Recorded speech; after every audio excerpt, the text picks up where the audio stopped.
Hello, today I'm going to go over the Encore Polikarpov R-5 model kit in 72nd scale. It's a pretty unusual subject, especially compared with some more common Soviet aircraft kits, like the I-16s, Yaks, LA-5s, IL-2s, all those above. This is the Spanish Civil War version, although it does come with two Russian markings. Before getting into the kit, I'm going to talk about the real plane. The R-5 was designed in the 1920s by Nikolai Polikarpov as a replacement for the R-1 recon aircraft. The prototype first flew in 1928, and the R-5 entered production around 1930. It was a two-seat, single-engine biplane used primarily for recon and light bombing, although it eventually served in a wide variety of other roles as well. The R-5 was built largely from wood and fabric and was normally powered by the Mikulin M17. It's a Soviet version of the BMW 6 engine.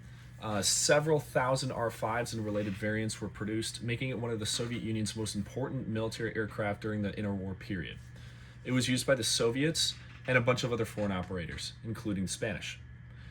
The aircraft saw combat in the Second World War, but it also saw combat beforehand, obviously. One of the more interesting parts of its service history was in the Spanish Civil War. They supplied R-5s to the Republican forces for Spain, and they were used primarily for recon and light bombing, and this was mostly day missions. But their low speed eventually made daylight operations more dangerous, and they were increasingly used for night missions afterward. The Spanish Civil War connection is pretty cool because you don't really see too many Republican aircraft used in model kits. You see a lot of the nationalist marking aircraft, such as the Ju-87, Hinkle 51, and 109s, but not too much on the Republican side, maybe other than an I-16 here and there. So this history of the kit is kind of weird. This kit number is 1016, and Encore released this in 1993. However, the molding is from 1977, and it was originally developed for Frog.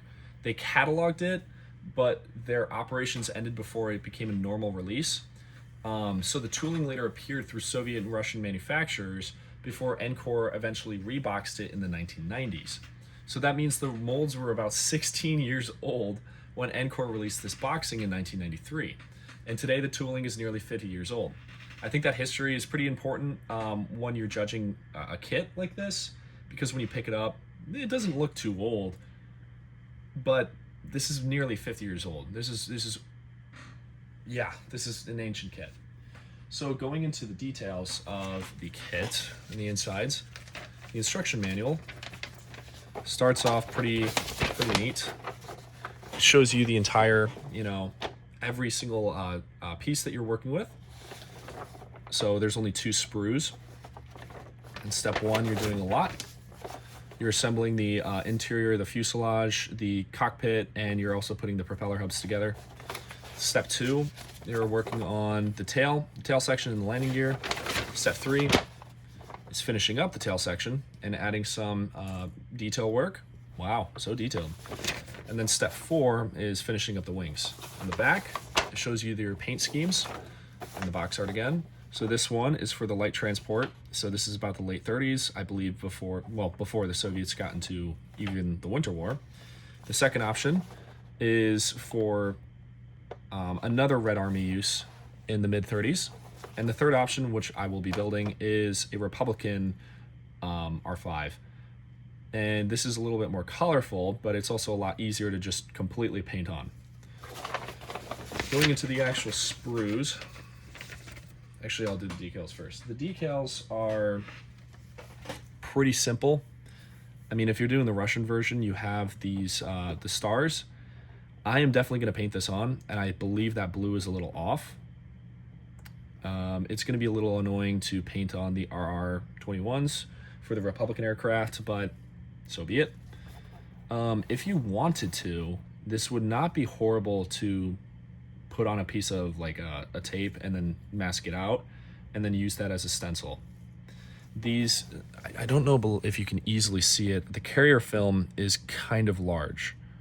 So that might be a little bit difficult if you're just using the decals. And these are also conveniently 30 years old right now. Yeah, I mean, good luck. Good luck using these decals without them falling apart. I have previously built an Encore model kit, also released from the 90s, and this was from the same lot. And it actually went together pretty well, the kit did, and the decals were also pretty all right. I do have, I think I had one of the stars fall apart. It's not the end of the world. Going into the plastic, and I haven't washed it yet, but this is the left side of the fuselage that has fallen off the tree. But it's a product of its time, as you can tell. There's very, very, very minor details, and it's all actually recessed. So this could be a fun project to, well, not rivet since it's going to be a canvas aircraft, but super detail because you just have the exterior, and it looks pretty all right. There's a lot of flash on this, hence it's 50 years old, the tooling. But the details that are given, I think that's a radiator, it's not bad. So maybe you drill this out. It's not the end of the world. But you have the cockpit details, the propeller blades, the interiors, the tail section. Again, that's all recessed detail. Pretty not bad. I mean, it's going to be a kit of its time, but so be it. And the final sprue is the wings. They feel sturdy. They feel, you know, I'm putting a lot of pressure on this, and this feels like this can actually take a lot of beating. My kit also came with these lovely little details right here. So I'm gonna have to wash that out, and I believe I actually already have, so I'm gonna have to wash it yet again to get that really out. But I think that's mold release, some sort of agent right there. But again, the detail, it doesn't seem that bad. It's all recessed. It's very, very, this is about to fall off, so I might as well. It's very, very basic, but you can still get a good looking kit out of it. A nice piece that sits behind your wall. Believe it, I don't know if you can see that. It's not bad. Detail on this. So after a little bit of cleanup, you should have a nice little kit of a R-5 on this on your shelf. So that is the Encore Polikarpov R-5.